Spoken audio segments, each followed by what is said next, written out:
Hello भाई friends, सागर kitchen आज बुधवार आपको स्वागत करुच्ची। सागर किचन आज गोटे नुआ आइटम बनवाई नुआ मैंने सागर पर नुआ अन्य हूँ पुणा हो पाए प्रथम थर पर बनवाई ताना चिंगुड़ी चटचड़ी। आपड़ चिंगुड़ी आपड़ प्रन चिली प्रन जोटा कहते तार टिके भावतु यहाँ गोटे सागर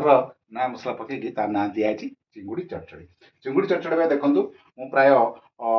350 ग्राम खंडे चिंगुड़ी नहीं छाणी लुण हल्दी सफा कर सारी लुण हल्दी देकी सफा कर छाड़ मैंने भाजी देकी रखी अलरेडी प्रिपेयर बनवाई देखो पिज को जो काटे आप देखिए चिली प्रन जमी काटुन काटे पिज टी कंचा लंका आ पेप्सिकम सफिसीयंट काटी रसुण को टिक काटे आईटा हूँ एक्चुअली यहाँ हूँ तार भारी टेस्ट ये सोया सस टमाटो सस चिली सस मिसेक रेडी कर रखा आप देखो प्रथम तावा बसईदे तावा बसई तेल गरम हो सारापर रसुण को जो काटते रसुण टे पकईदे आप जो रसुण को हल्का टिके देखो बेसी जमी भाजी हेनी बेसी भाजीगले प्रोब्लेम हम आपको पिता लगे तेणुक बेसी भाजबे रसुण टिके हल्का हो गला आपंकर ये देखो बर्तमान अलरेडी रसुण हो सारी बर्तमान रसुण हो सारी बर्तमान समस्त को कंचा लंका टी पकईदे पिज पकईदे बर्तमान देखो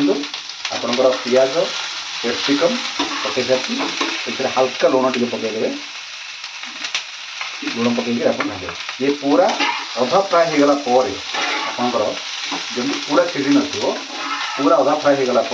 ये जो आपंकर सोया सस टमाटो सस और चिली सस को रखिए पकईदे टिके हो जाऊ आपको देखिए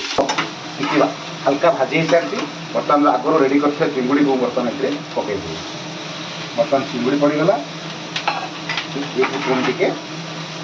ये पूरा आपंकर 70% देखिए बॉइल हो जमी पोड़नी 70% बॉइल हो गला आपंकर जो टमाटो सस चिली सस ये पेस्ट रखाई पकईदे देखो देखो 5-10 मिनट हो गला आपंकर पूरा मिसी जाए आपंकर